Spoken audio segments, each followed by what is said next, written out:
एक एक करके करो।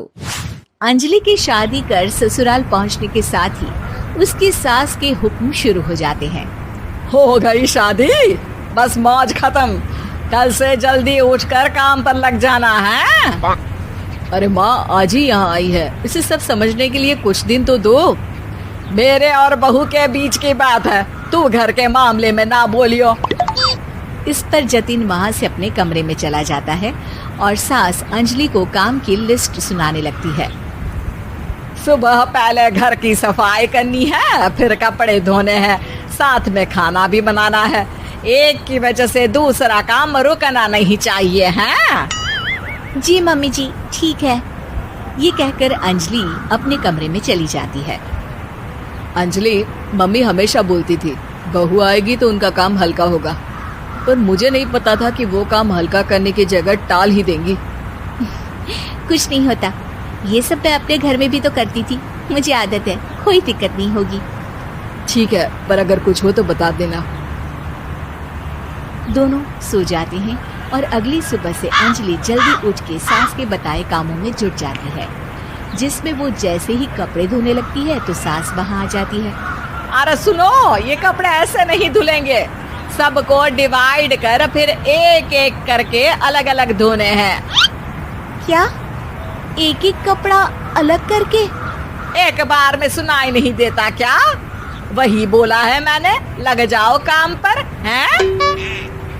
सास की बात मानते हुए अंजलि एक एक करके कपड़े धोना शुरू करती है, जिसे करते हुए आधा दिन बीत जाता है। अरे रे, सुबह से कब दोपहर हो गई पता ही नहीं चला, अभी तो खाना भी बनाना है। अंजलि भागते हुए रसोई में जाती है, जहां उसकी सास पहले से ही उसे खड़ी मिलती है। खाना बना लेना, देखो पहले पकोड़े तल दो और एक एक पकोड़े अलग अलग तलना, नहीं तो कोई कच्चा कोई पक्का रह जाता है। सास की हर बात में एक एक की कहानी अंजलि के समझ में नहीं आती, लेकिन फिर भी वो बिना कुछ बोले काम करती रहती है। अगली सुबह फिर वही शुरू होता है और सास एक बार फिर खाने के समय रसोई में आती है। आज क्या बन रहा है? वो जतिन ने भिंडी की सब्जी, रोटी और धनिए की चटनी बोली है, इसलिए वही बना रही हूँ। अरे वाह जी वाह, बढ़िया है। पर भिंडी एक एक करके धोना, फिर टोवेल से पोंछकर एक एक करके ही काटना, साथ ही धनिए की पत्ती भी एक एक करके ही धोना। अरे पर मम्मी जी। अरे क्या पर, सफाई का ध्यान रखना आता भी है या नहीं है? मैं ये सब सबकी हेल्थ के लिए ही तो कर रही हूँ ना, और तुम अर पर करती रहती हो हैं? सास की बातें सुन अंजलि हैरान रह जाती है। मैं तो सिर्फ सोचती थी कि जानबूझकर मेरा काम बढ़ाने के लिए ये सब करती हैं, पर ये तो काम बढ़ाने के साथ परेशान भी करना चाहती हैं।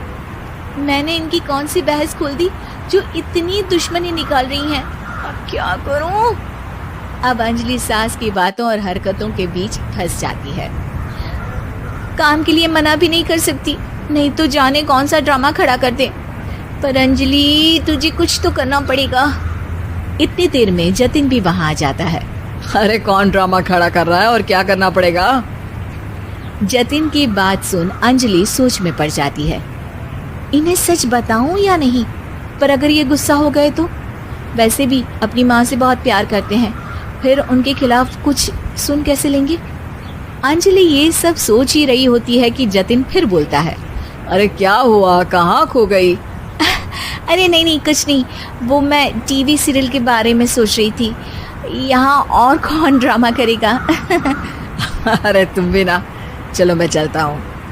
इसके बाद कुछ दिनों तक अंजलि सास को सबक सिखाने के लिए अलग अलग प्लान सोचती रहती है, पर उसे सास के एक एक करके काम करवाने की आदत बंद करने का कोई तोड़ नहीं मिलता।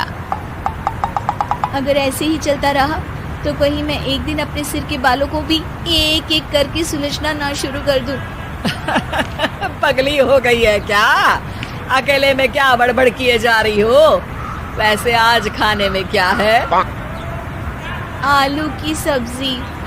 तो फिर आलू को अच्छे से काट कर उसके कटे हुए कपड़ों को एक एक करके ही धोना है। बिल्कुल, इसे कैसे भूल सकती हूँ? मेरे जी का जंजाल। अरे बातें कम काम ज्यादा है।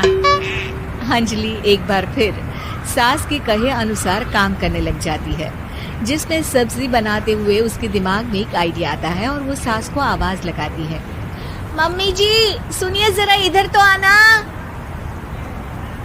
अंजलि की आवाज सुन सास रसोई में आती है। अरे क्या हुआ, क्यों गला फाड़ कर चिल्ला रही हो?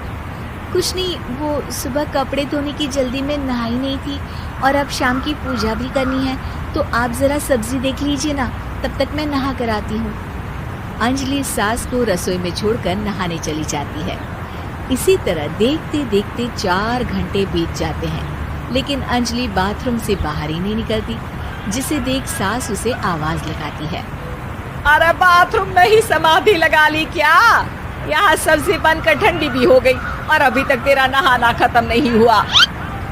मम्मी जी जैसे आप कहती हैं ना, मैं वैसे ही एक एक करके अपने बाल शैम्पू कर रही हूँ।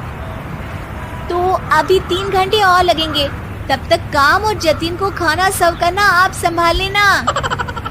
इस तरह अपने नहले पर बहू का दहला देख सास शॉक्ड रह जाती है, जिसके बाद से घर में एक एक करके करने का आलाप बंद हो जाता है।